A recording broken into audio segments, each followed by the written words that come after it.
If consumers aren't confident that they can go to restaurants and bars or go shopping or reopen their businesses and stay healthy, or if our schools aren't open and people can't actually go back to their businesses because they're caring for their kids, then we can't have a healthy economy.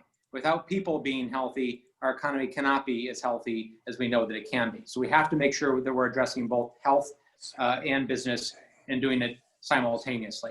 And I'm going to continue to push really hard to make sure that we do that. And I actually joined with all of the mayors in the district. We just put aside partisanship. We all penned a letter saying that we need to provide support to our local cities, that the revenue shortfalls of our cities are significant enough as a result of the crisis that it's time for stimulus money to our cities.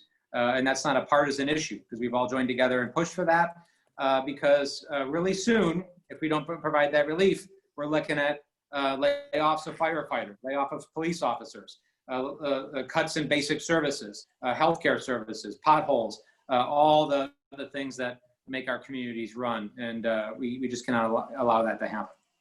So that's kind of the big picture stuff. Obviously, would love to hear what's on your mind. I don't know. Do we have time for questions? I'd love to take questions or have some conversation here. Great. I'm getting the thumbs up. So I would love to hear what's on your mind and what's most important to you all.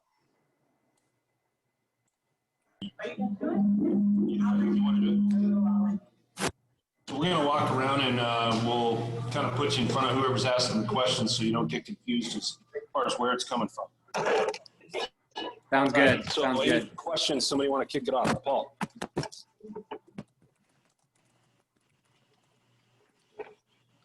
Hi, Congressman. This is Paul Suss here. I was just in Lowe's last weekend, and they only had 2 cash registers open because nobody is working. The gal tells me they've been looking for people for months, and nobody is coming in. Unemployment, people are making too much money on unemployment and won't go back to work. And everywhere I go, I see help wanted signs. So there's jobs if people want it. We got to get them back to work, though. Yeah, thanks for that comment. So certainly there is some of that going on, right? But the bigger part of the pie is we have folks that don't have their jobs, that have either been laid off or their hours and benefits reduced, and we're trying to support them. So when we both expanded and extended unemployment benefits, we knew that time was of the essence. It was important to get that done quickly because we couldn't sit around and develop, for months, this perfect means-based testing system. That would have taken a very long time to try to figure out and get it just right. And we had to get the money out. So that's why we came together, Congress, across the board in a bipartisan way, Republicans and Democrats, and extended it in the way that we did, knowing that for some people it would be too little. For some people it might be more than they were getting, but for most people it's what they needed. So it's not perfect. We had to move fast. We had to move in a bold way to try to save the economy. But certainly there are anecdotal stories like the one you relayed of situations like that. And that's why I want to see us go back and we have some time now. We need to pass a stimulus and we have some of that feedback. We can more narrowly tailor this and figure out the right way to do it. Because remember, we passed this program back in late March and then again in early April. We have some time. We have evidence now. We have a better understanding for the scope of the crisis. So we can certainly take a hard look and see how we can improve and refine these programs. Hello, Congressman. Pete Traynor here. What's your position on the Electoral College? Yeah, hi, Pete. So what do you mean? Like, that's a very broad question. Do you have a specific question related to that? I mean, there's a lot of components to that question. Do you want to drill down on it more? Or? What do you want, Pete? No, we're not hearing him. We didn't hear that answer at all. We didn't hear you, Congressman Crowe. Hold on just a second. Oh, can you hear me now? Can you hear me? Yeah. Yeah, Pete, so can you expand on your question? So, I mean, that's a very broad question and there's a lot of components to that. Is there something specific that you had in mind or a concern about the Electoral College? Oh, I can't hear you now. I'm just afraid at some point in time, well, it's on the ballot here in Colorado to an extent, and I'm just kind of afraid what happens if it goes in front of Congress for approval or removal of the Electoral College. Yeah, so we're not talking about removing the Electoral College. There is a national popular vote initiative that I support, and I support it because we can't sustain in an environment where the majority of Americans are casting a ballot for one president and someone else becomes president. That's not a sustainable trend. And that's something we're seeing, that tension and that friction exist. It's happening more frequently in history. So I do support mechanisms that would tie the popular vote of states to their commitment to abiding by casting their electoral college votes for the popular winner of the presidency. I think that's a fair thing to do, and it's certainly something that would be in the interest of Colorado, I would say. And my first priority and my first litmus test is what's in the best interest of the state of Colorado and the 6th congressional district. And that certainly aligns with the view of Coloradans.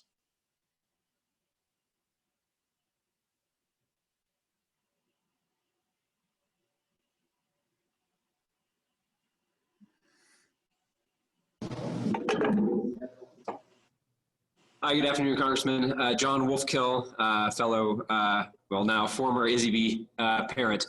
But I want to ask you a question. In our state, and probably a lot of other states, higher education took a huge cut in the budget. You know, here, over $490 million. Again, it was replaced with that one-time money from Federal CARES Act money of $450 million. But we're obviously very concerned about next year. And would love to hear your thoughts about how do we continue as we think about rebuilding this economy, especially the role of community colleges and workforce to do that. Yeah, thanks, John. And go Dragons. No, I appreciate the question. So, you know, we're a CU buff family, with all due respect to the Rams in the crowd, but my wife is a professor at the University of Colorado, and this is an issue that we spend a lot of time talking about. So there is the immediate crisis of revenue shortfalls. We're not funding the CU system in the way that we traditionally have. You know, it's actually under 2% state funded at this point. So you have a state system that really gets very little money from the state. What's happening though with the pandemic is the incoming freshman class has reduced about 10%, a little over 10% lower than projections in the budget accommodates for. So we have that, and obviously the biggest revenue comes from tuition. So we have that immediate 10% reduction because people aren't going into classes. We're not starting a freshman class. But the problem with that isn't just this year, but that accrues over time, right? If you have a class that's 10% smaller coming in this year, you live with that for 4 years because that's your pipeline, right? So we're looking at very long-term funding issues, and the university has to figure out how we can bring people back, bring students back, get them going, but do it in a safe way. And that's why stimulus funding is so important, that we need to backfill some of the revenue shortfalls, but at the same time also double down on contact tracing, testing, PPE, and some of the infrastructure developments to our buildings to increase HVAC capacity and things like that, so we can actually get people back in the classroom. And that's just as applicable at the higher ed level as it is at the K through 12 level. But if you have no money, and it's even worse because it's not that we have, you know, just no money, it's that we have less money. We're actually shortfalls from where we normally be. We can't do those things. So that's why it's important that we have a comprehensive stimulus bill.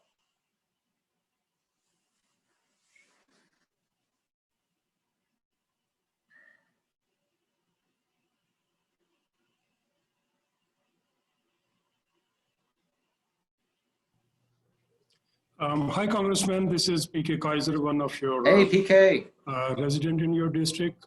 My question to you is there we understand the Congress is in session.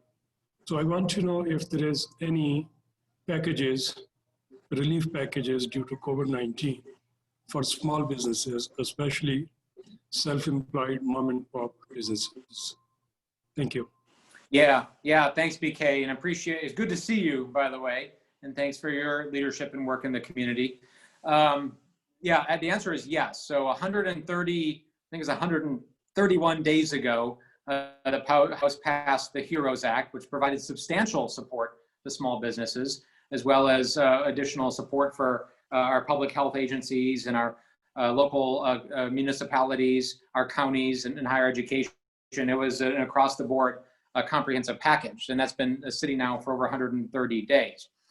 In addition to that, I'm a co-sponsor of the Restaurants Act because we have a lot of restaurants in the 6th Congressional District, and we have a lot of immigrants and refugees in our district, and many of those are entrepreneurs, and many of them are restaurateurs, and they're family-owned businesses. And I'm desperately concerned for all of those restaurants. So I've signed on to the Restaurant Act that would provide a $120 billion fund that would provide immediate and targeted assistance to our restaurants. Because what's interesting about restaurants is they're one of the largest job multipliers in the economy.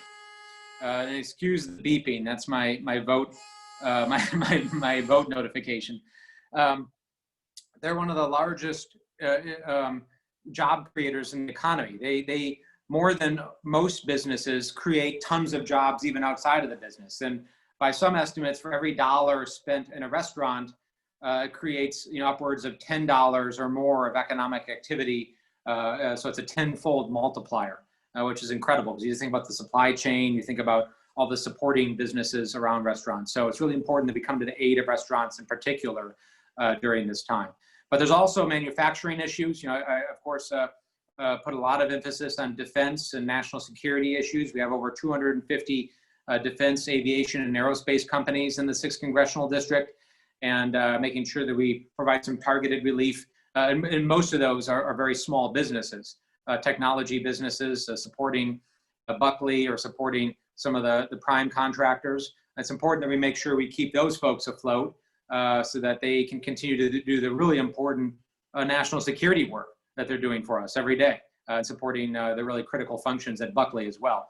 So that's another area that I've been pushing hard and advocating for, both on the PPP front as well as on the armed services front.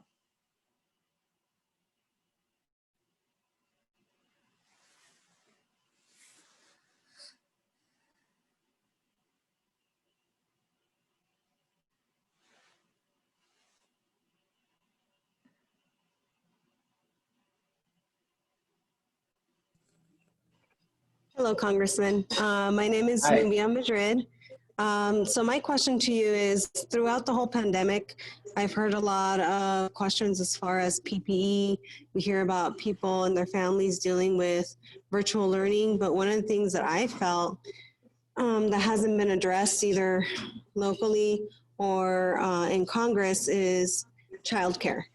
Most people come across and say that is a personal issue, but what I'm personally seeing is childcare costs are extremely high. So people with many are able to afford to continue having their kids watched, and then people that don't make enough money, that are on the lower end, they're getting left behind because they can't afford the childcare. So is that something that Congress is looking at, something that's being addressed?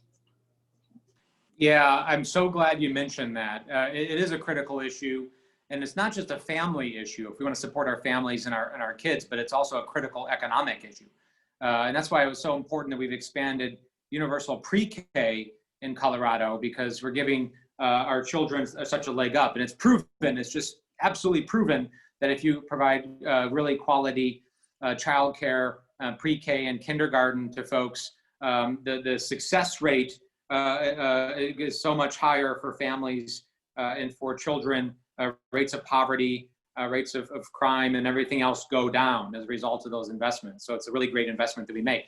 So there are bills, and I've signed on to a bill that would provide specific support to our child care centers in particular, because not only are families stressed to afford the child care, and they need the direct stimulus payments, unemployment benefits, and other things necessary to pay for it, but the child care centers themselves are economically stressed, and many of them are going out of business. So we have to provide some funding, again, targeted, much like the Restaurants Act, that's targeted to businesses that have been disproportionately impacted. Child care centers fall into that category as well, disproportionate impact the child care centers. And I think we need targeted funding to make sure that they can keep their doors open. Because what's happening is with the restrictions, the social distancing restrictions, which are important and I support, they can't bring as many kids into their center. So these are traditionally lower margin businesses, right? The profit margin is fairly low. And if you reduce your revenue by 40, 50%, you can't meet your expenses. So we have to be able to backfill that to both respect the social distancing and the health of the providers and the teachers and the students, but at the same time keep these childcare centers afloat until we can get to a vaccine and wider treatment of the virus.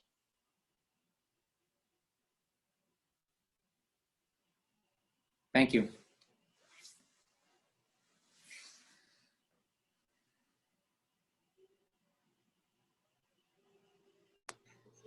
I got one for you, Congressman. Phil Gibson.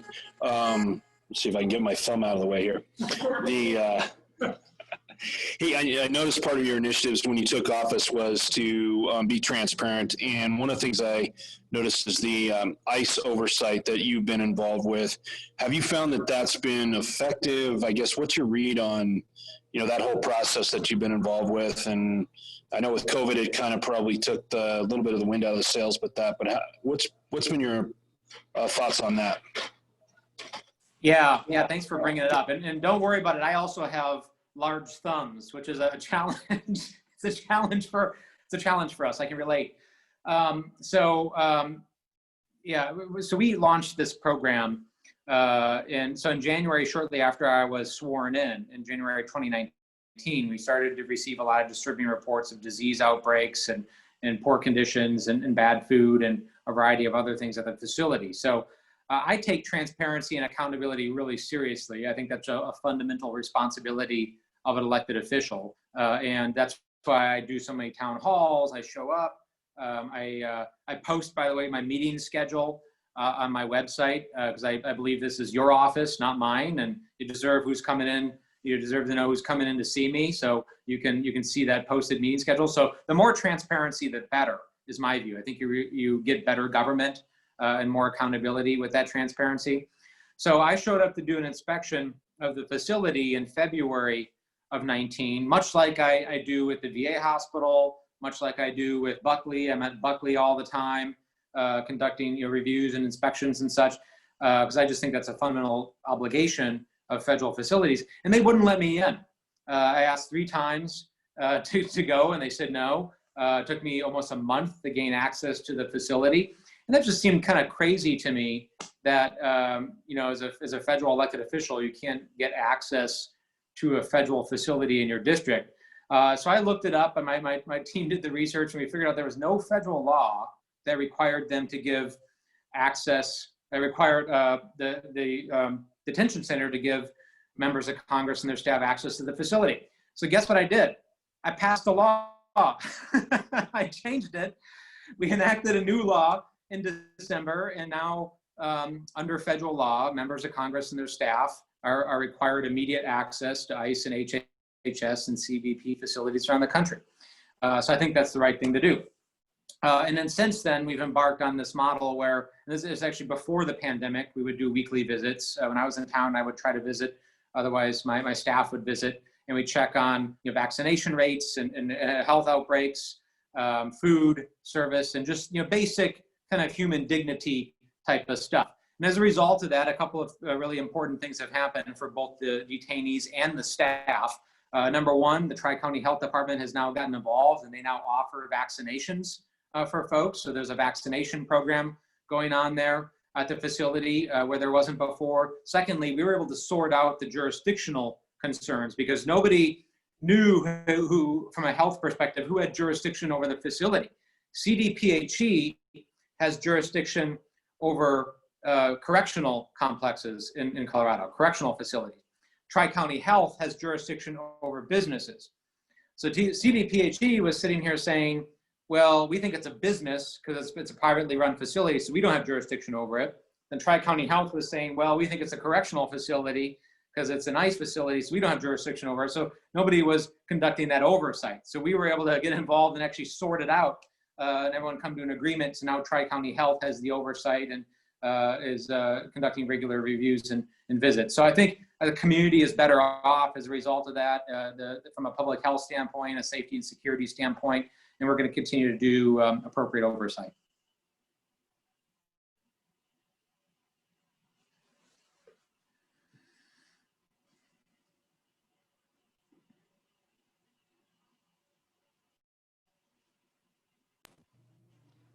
Hi, Regina. First, I wanted to for your service. Thank you for the work that you are doing in DC. But I also wanted to thank you for the donation from the Library of Congress for the books that you provided for Rotary. We will be partnering with our Interact Club to get all of those books out into community, but wanted to thank you for that. Thank you. No, I love that program. Appreciate you raising it. My family and I actually went. I took my kids and Desiree, and we went to the basement. The basement of the Library of Congress has this like huge area where all these excess books are stored, and we went and picked out a whole bunch of books and boxed them up as a family and sent them over. So really a great collaboration and just a great way to get books to our youngins.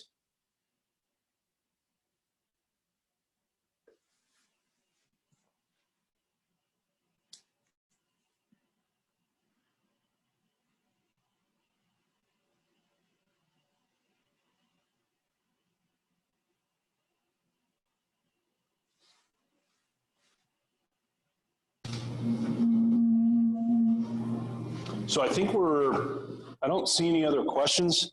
So I want to tell you thanks for taking the time to be here. And again, thank you, Regina, for getting this set up with the team. We appreciate, we got a member of your team here. So we really thank you for allowing him to be here and share his time. If you got any closing pieces you'd like to say, then we'll do that and then we'll adjourn. Yeah, thank you. Thanks for the opportunity. And would love to find a time to visit with you all in person. It's obviously so much easier to be in the room with you. So look forward to the opportunity to do that. So I'll just close how I usually close in these things, and that is the appeal for your help, because our country is deeply divided. Our community is deeply divided. It breaks my heart in so many ways. I spent a lot of time thinking about my time in the Army and the incredibly diverse platoon that I served with in Iraq and Afghanistan that just represented, all different views, different political persuasions and races and ethnic backgrounds and religious backgrounds. And what is so special, one of the things that's so special about America to me is we respect that diversity and, not always, of course, but we're able to find strength in that diversity. And obviously we need to work through some really critical and important issues right now and have some tough conversations, certainly about race in America and diversity. But, in my time in the Army, we were better because of that, because of the diverse backgrounds of everybody. And it was very similar to our district, the 6th District, which is one of the most diverse districts in the country. But we also had this ability to focus on our common ground. And we may not have always agreed, but we spent more time thinking about that 15, 20, 30% where we agreed than the other part where we disagreed. And it was in that area where we made progress, where we were able to move forward. And I fear that we're losing that as a nation. So groups like Rotary and others are essential to finding a way to move forward together, finding a way to come together and foster civil, respectful conversations. Because the promise that I always make, that the promise to each other is not one that we're always going to agree with each other. We're going to disagree because we have all sorts of backgrounds and all sorts of life experiences. But the promise should be that we show up for each other, that we're respectful of each other, that we owe each other the truth, so we know what's on each other's mind, and that we endeavor to find that common ground. Because in a community as complicated and diverse as ours, that's the path forward for us. So I look forward to working with you in the months and years ahead figure out that path, how we can do that, how we can restore a culture of civility and respect for each other, and move forward. So I appreciate the opportunity very much. Thank you.